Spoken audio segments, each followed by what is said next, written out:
ओम शांति। ओम शांति। आज 17 तारीख की मुरली है। मीठे मीठे बाबा ने कहा, मीठे बच्चे, बाबा आए हैं आप बच्चों को अपने समान महिमा लायक बनाने। बाप की जो महिमा है वह अभी तुम धारण करते हो। प्रश्न है, भक्ति मार्ग में परमात्मा माशूक को पूरा न जानते भी कौन से शब्द बहुत प्यार से बोलते और याद करते हैं? उत्तर है, बहुत प्यार से कहते और याद करते हैं कि है माशूक, तुम जब आएंगे तो हम सिर्फ आपको ही याद करेंगे और सबसे बुद्धि योग तोड़ आपके साथ जोड़ेंगे। अब बाप कहते हैं, हे बच्चों, मैं आया हूँ तो देही अभिमानी बनो। तुम्हारा पहला फर्ज है प्यार से बाप को याद करना। ओम शांति। मीठे मीठे जीव की आत्माओं को परम पिता परमात्मा, जिसने अब शरीर का लोन लिया है, वह बैठ समझाते हैं कि मैं साधारण बूढ़े तन में आता हूँ, आकर बच्चों को पढ़ाता हूँ। ब्रह्मा मुख वंशावली ब्राह्मण बच्चों को ही समझाएंगे, ज़रूर मुख द्वारा ही समझाएंगे। मुरली में बाबा ने सबसे पहले कहा, बच्चों को यह स्मृति में रखना चाहिए कि सतयुग त्रेता किसको कहा जाता है, द्वापर कलयुग किसको कहा जाता है, उनमें कौन कौन राज्य करते थे। तुम्हारी बुद्धि में पूरी नॉलेज है। जैसे बाप को रचना के आदि मध्य अंत का ज्ञान है, वैसे तुम्हारी बुद्धि में भी है। बाप जो ज्ञान देते हैं वह बच्चों में भी ज़रूर होना चाहिए। बाप आकर बच्चों को आप समान बनाते हैं। जितनी बाप की महिमा है उतनी बच्चों की भी है। बाप ने बच्चों को जास्ती महिमावान बनाया है। बाबा ने कहा, हमेशा समझो कि शिव बाबा इन द्वारा सिखाते हैं, परंतु मनुष्य देह अभिमानी होने के कारण समझते हैं फलाना पढ़ाता है। घड़ी घड़ी अपने को आत्मा समझना है। जब तक अपने को आत्मा नहीं समझेंगे तो बाप को भी याद नहीं कर सकेंगे, भूल जाते हैं। अगर तुमसे पूछा जाता है तुम किसके बच्चे हो, तो कहते हो हम शिव बाबा के बच्चे हैं। विजिटर बुक में भी लिखा हुआ है तुम्हारा बाप कौन है, तो झट देह के बाप का नाम बताएंगे। अच्छा, अब देही के बाप का नाम बताओ तो मूंझ पड़ते हैं। अरे, तुम लौकिक बाप को जानते हो और पारलौकिक बाप, जिनको तुम हमेशा दुख में याद करते हो, उनको नहीं जानते हो। आज की मुरली में दूसरी बात बाबा ने हमें भक्ति मार्ग के बारे में समझाई।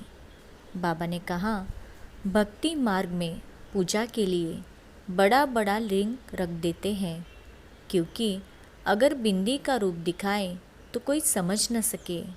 यह है महीन बात। परमात्मा, जिसको अखंड ज्योति स्वरूप कहते हैं, मनुष्य कहते हैं कि परमात्मा कोई बहुत बड़ा रूप है। दुनिया में यह किसको पता नहीं है कि परमपिता परमात्मा बिंदी है, तो मूंझ पड़े हैं। बच्चे भी कहते हैं, बाबा किसको याद करें, हमने तो सुना था वह बड़ा लिंग है, उनको याद किया जाता है, अब बिंदी को कैसे याद करें। अरे, तुम आत्मा भी बिंदी हो, बाप भी बिंदी है।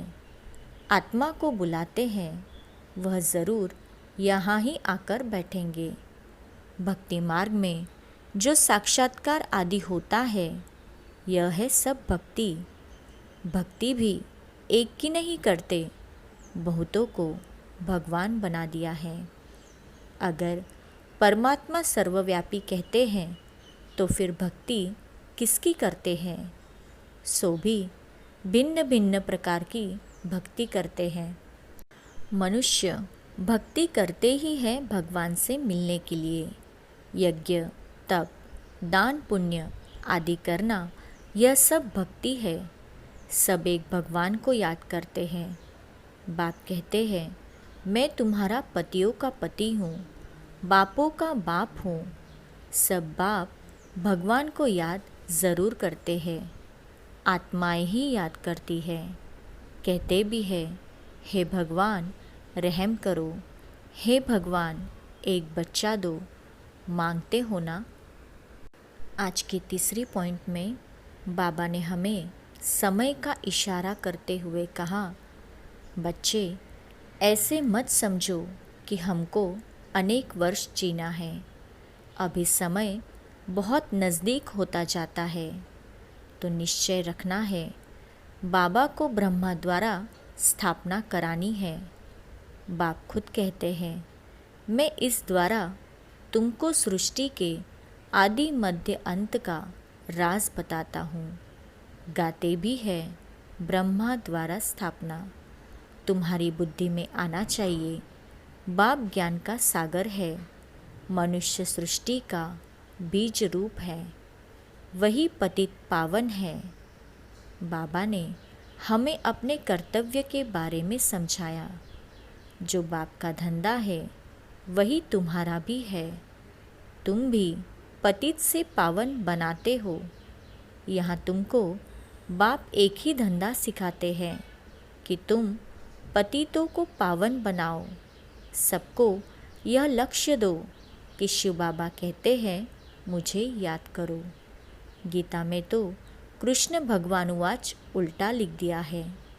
तुमको समझाना है, भगवान तो निराकार और पुनर्जन्म रहित है।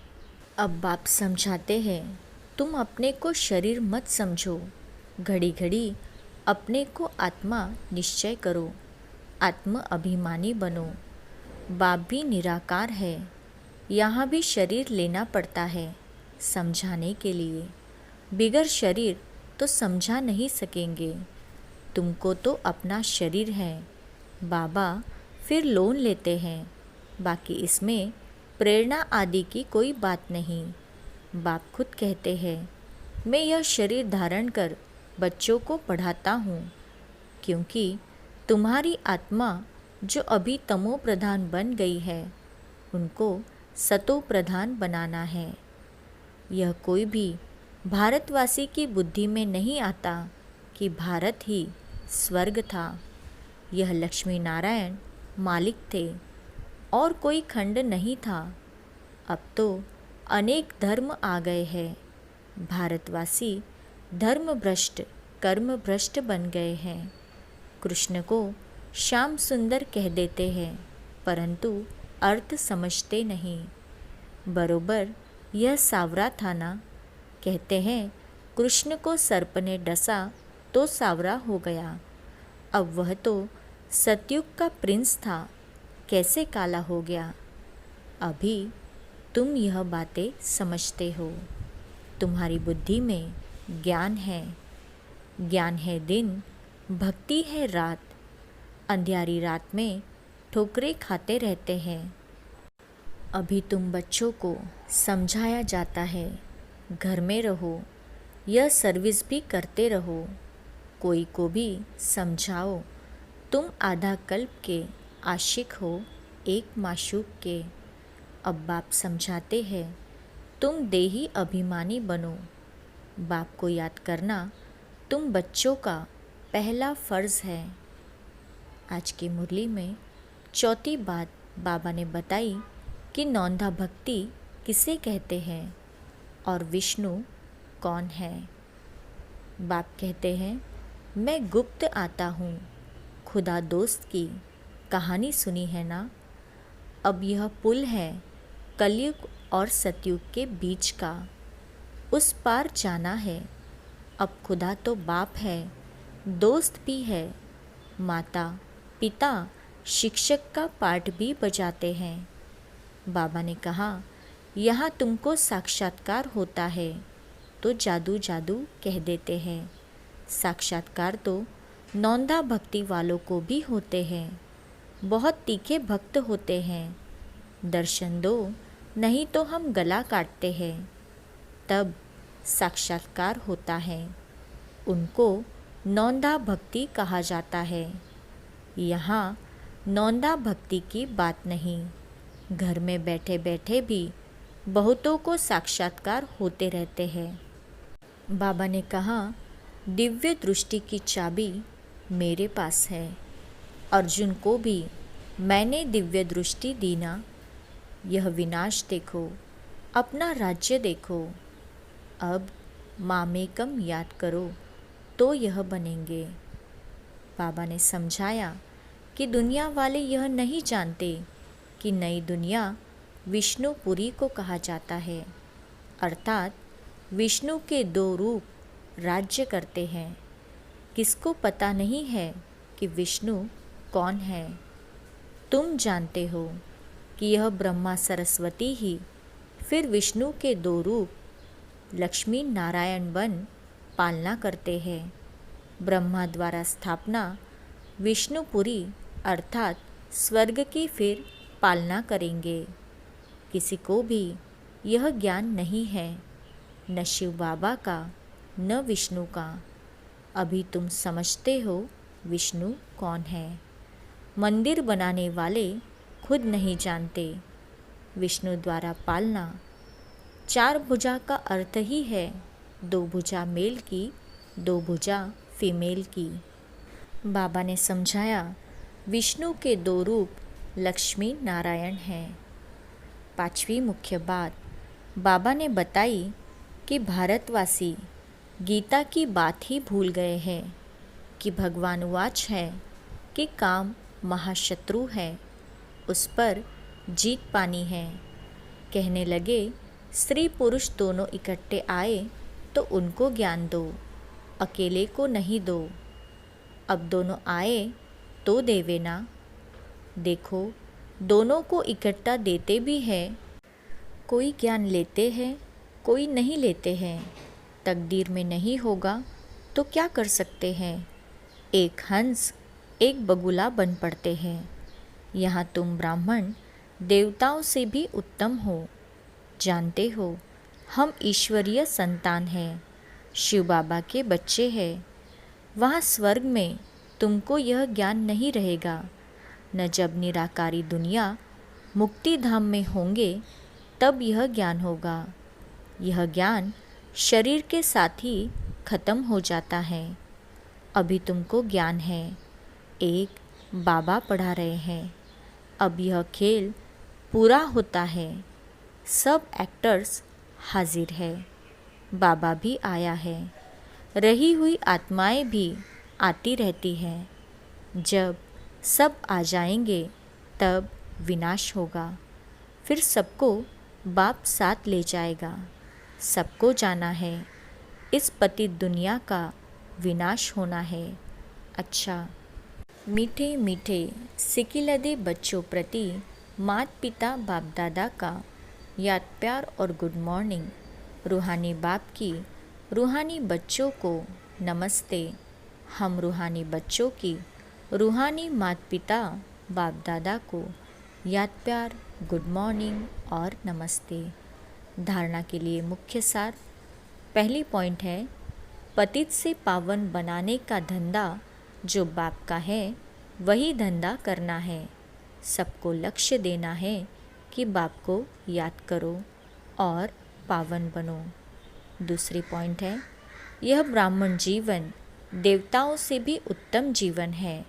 इस नशे में रहना है।